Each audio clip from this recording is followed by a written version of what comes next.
So welcome to Richard Dixon, that's me, 007, okay? It might come out a bit later when I will shoot you when you're not making the cocktail properly.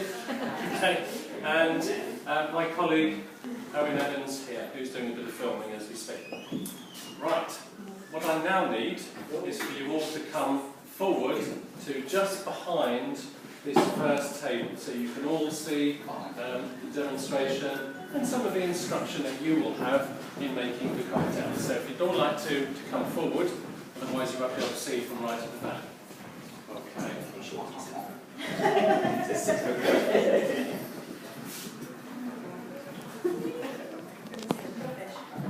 Okay, are we all there?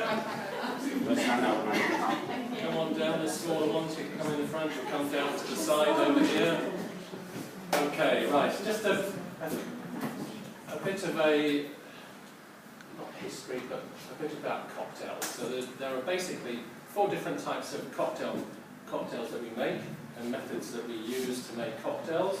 One, as you can see, we have a shaker. So we shake our cocktails to chill the items down. Then we also use a stirring method where we might stir the ingredients together inside a jar like this, or a glass like that. Then we have one way we just straight pour it, and they may well be then layered, so you get a layered cocktail, a bit like a B-52, which has got various different colours in it, and it explodes in your mouth as you drink it, so a different style there. And then the other one, which you may well be familiar with, which is one where you put it in a blender, so like a pina colada. It would be on holiday and they're making pina coladas, and you can hear that noise in the background. That's the blender. So that's a bit about the different methods that we use. We will go through some of the ingredients that we're going to use today, because we're going to make 3 different cocktails. You're going to have loads of fun making these, I assure you. Don't get too drunk in the process. Right, ingredients. So the ingredients we will come on to, garnishes. I want to just mention garnishes. You can see on each of your tables you've got various different types of garnishes there. So you've got a cocktail stick. That one's got a little bit of colour added to the end, for no other reason, just to be a bit more flamboyant than a basic cocktail stick. And you've got some maraschino cherries, and you've got some orange peel and lemon peel. It is important when you take a lemon and you peel it, demonstrate, you will know how to peel a bit of lemon. If you turn over a piece of the lemon on the plate, hold it up and turn it around so everybody can see it, you will see that the pith that is on the inside has been removed. So that's quite important in cocktail making, is to try to get rid of the bitterness that you don't really want. Okay, so you would then use a knife very carefully on the chopping board, and you would cut, and then you would move it away and cut again. So you would remove that pith in that manner. Okay, so that's a little bit about garnishes. You also get olives. There's lots of different types. You get celery sticks that might go into a Bloody Mary. You'll get umbrellas that will go in to add, not flavour, but add to the theatre of the experience. Right, so today's first cocktail, all the cocktails are written on the board behind you over there. So we're going to be doing the first one is called the Vesper Martini, and that was created from, anybody know? A clue? Martinis? Italy? Very close. It's martini drink aperitif, come from Italy, very much so, but martini cocktails are these items here. Okay, who's famous for the martini then? 007. 007, okay. So the Vesper Martini came out of Casino Royale. So that was written by Ian Fleming in 1953, and it came out as the first film in 1967. And Vesper was a spy, a Russian spy, and we know what James Bond was always into, his lovely, beautiful women, and so he had an affair with this Vesper. They fell in love. She sadly died a few films later, but of course he then uses the Vesper Martini to describe the fact that the gin is English, the vodka is obviously Russian, so we use Russian vodka, not Polish vodka. And then it's filmed in Casino Royale, the most famous casino in the world is down in Monte Carlo. So hence a little bit of flavour of Lillet, which is where the gentleman said Martini. It's another type of aperitif. Okay, so that's a little bit about the drink. So let's just now start to make one. The important thing here at the very beginning is to make sure that your glass is chilled down. Now in some bars they will actually have these in a freezer, so they will be chilled, but in most people's homes you are very unlikely to be having glasses in your freezer. So, and it's also bar space for bars, so they don't want to be putting glasses in a bar in the freezer behind. They want actually the alcohol to be displayed to the customer. So we're chilling our glass down. So we now need to start making the cocktail. So we fill up our shaker with some ice. And we've got some ice just behind you, to your right hand side. So we've got our shaker, our Boston shaker here, which we are now going to start to fill with alcohol. And you can see on the board it says 3 measures of gin.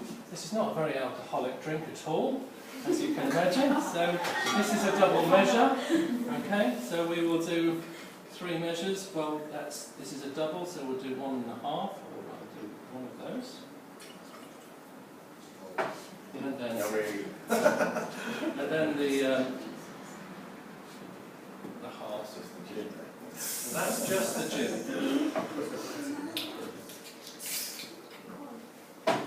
Okay, then we're moving on. We go on to the vodka. So this is Stolichnaya vodka. And we're just, as the board says, it says 1 measure of vodka. Lovely. And a splash of just a splash, so that's enough.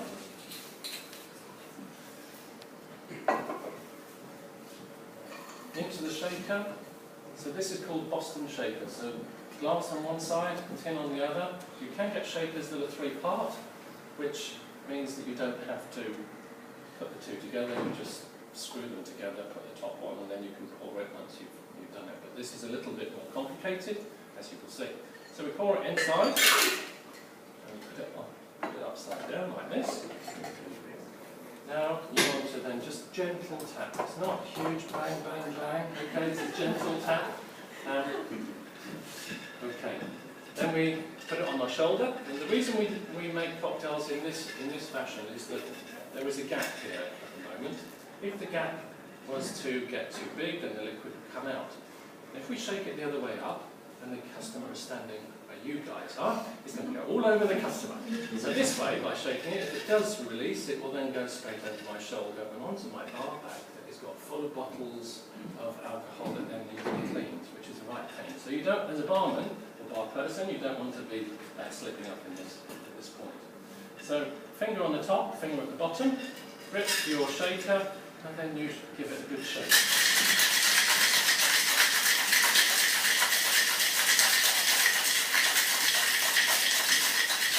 With lots of vigour. There we go. Right, so now we need to release that, and it's stuck. Okay? It will be stuck, and for some of you you're going to be a bit afraid, but don't. Okay, so you take your fingers like a crab, around the top edge, be fairly full, so we'll give it a little bit of a pinch, and then you use the back of your hand, and you just want to tap it. That will release the glass. Back, it's released. Okay? Very simple. Back into your glass. And you get your Hawthorne strainer, This is a special strainer. You want to fit this over the top of the glass. It's not quite done at that point. There is a lug here where you put your forefinger, push that forward, and it goes over the edge. So when the alcohol comes out, it comes out through the holes in the smiles and the bottom, and it should pop straight into the glass and not run straight down past your finger. Okay, so that's not the idea. If you have it at that level, it can then run down. So we actually want it to pop off. Get rid of the ice. And into the glass we go.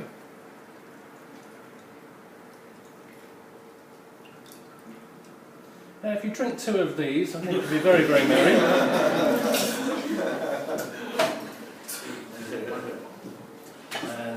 And to finish off, it's just a little piece of lemon that you've float on the top. There you go. And there's your Vesper Martini.